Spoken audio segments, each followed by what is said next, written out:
Ever wonder why you're paying so much just to drive to work? Welcome to this explainer.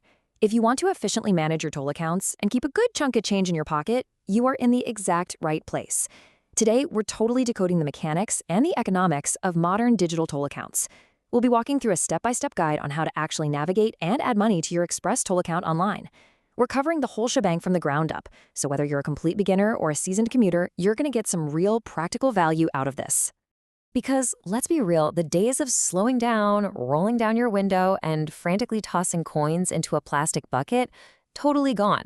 Today's infrastructure, like Colorado's E470 and the Metro Express lanes, relies on these incredibly seamless, high-tech electronic tolling systems.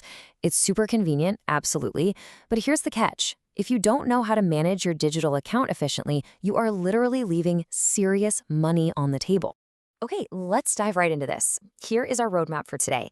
We'll hit the digital tolling era, transponder economics, the auto-replenishment algorithm, navigating the online portal, troubleshooting, and we'll wrap up with cybersecurity. Section 1. The digital tolling era and cashless systems. So, in this massive shift toward fully electronic, cashless systems, where certain roads literally accept zero cash, there are basically two distinct ways you experience the commute. You've got ExpressToll and you've got license plate toll, or LPT. Now, with an ExpressToll account, you have a prepaid balance and a little transponder sticker in your car. The toll is instantly deducted the second you drive under a sensor. With license plate toll, cameras snap a photo of your plate, and a paper invoice gets mailed to your house.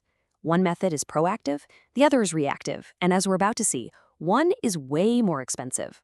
Which brings us to Section 2, Economics of the Transponder, why your wallet actually cares about this.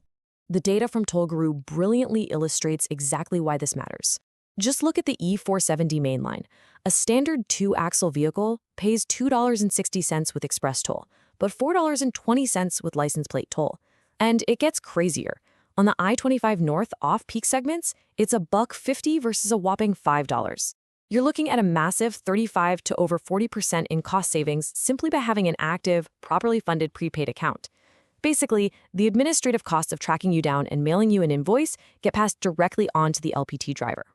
Section 3. The auto-replenishment algorithm. Let's look behind the scenes. Now, what's really fascinating is the actual math driving your commute. It's this equation, BT equals BT minus 1 minus TI. I know, it looks like a high school algebra exam, but it's actually incredibly straightforward. The B is your balance, and the T is the toll amount. Every single time your car passes under a sensor, your prepaid balance is instantly reduced by that exact toll trip. It is this constant real-time subtraction happening in literal fractions of a second. But, what happens when that balance eventually gets too low? You absolutely don't want to run out of funds and accidentally get hit with those higher LPT rates. Well, the system has specific algorithmic triggers. Step 1, your balance drops below the critical threshold of $10. Step 2, the system dynamically calculates your average monthly toll usage. And step 3, your credit card on file is automatically charged to restore your account balance. This is honestly genius because it consolidates dozens of tiny toll charges into one scaled monthly credit card transaction that's based entirely on how much you actually drive. All right, Section 4, navigating the online portal. Getting those funds added step by step. When you fire up your browser and log into ExpressToll.com, you're presented with a couple of options on how to handle your money. To get that auto-replenish magic working, you want to select the prepaid option. This lets you securely link up your preferred payment method. You prepay your initial balance, usually that starts at around $30 to $35, and from there, the system just takes the wheel. It automatically refills your account when it gets low, so you never ever miss out on those discounted rates. As for how you actually pay, the portal makes it pretty easy. They accept all the major credit and debit cards, Visa, MasterCard, Discover, and American Express. You can also set up a check-based ACH account using your routing and account numbers as long as you maintain that minimum $35 balance.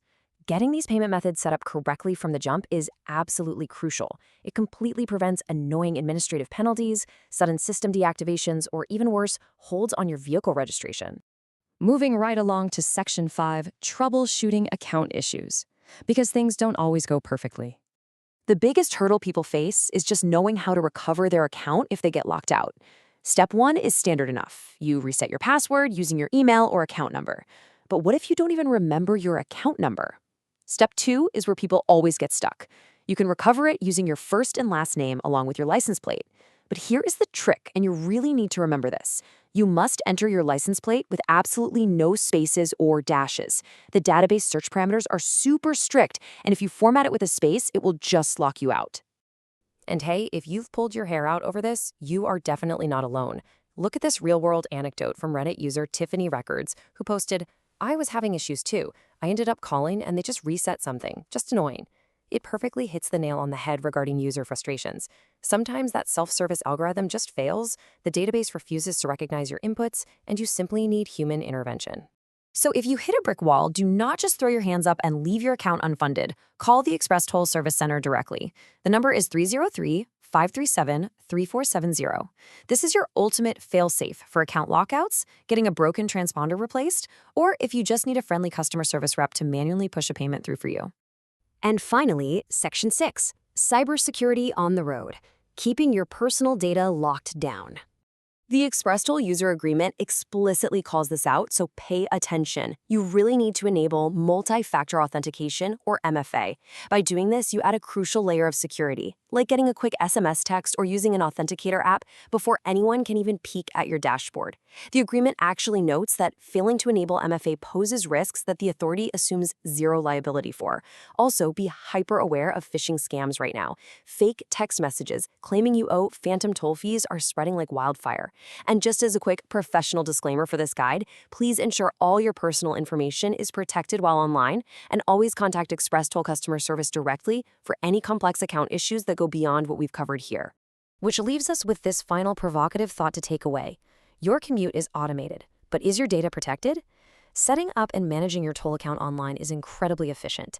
And as we've clearly seen today, it saves you a ton of money compared to just waiting for the mail to arrive. Just do yourself a favor and take those 5 extra minutes to lock down your security settings. Thanks for joining me on this explainer, and safe travels out there on the roads.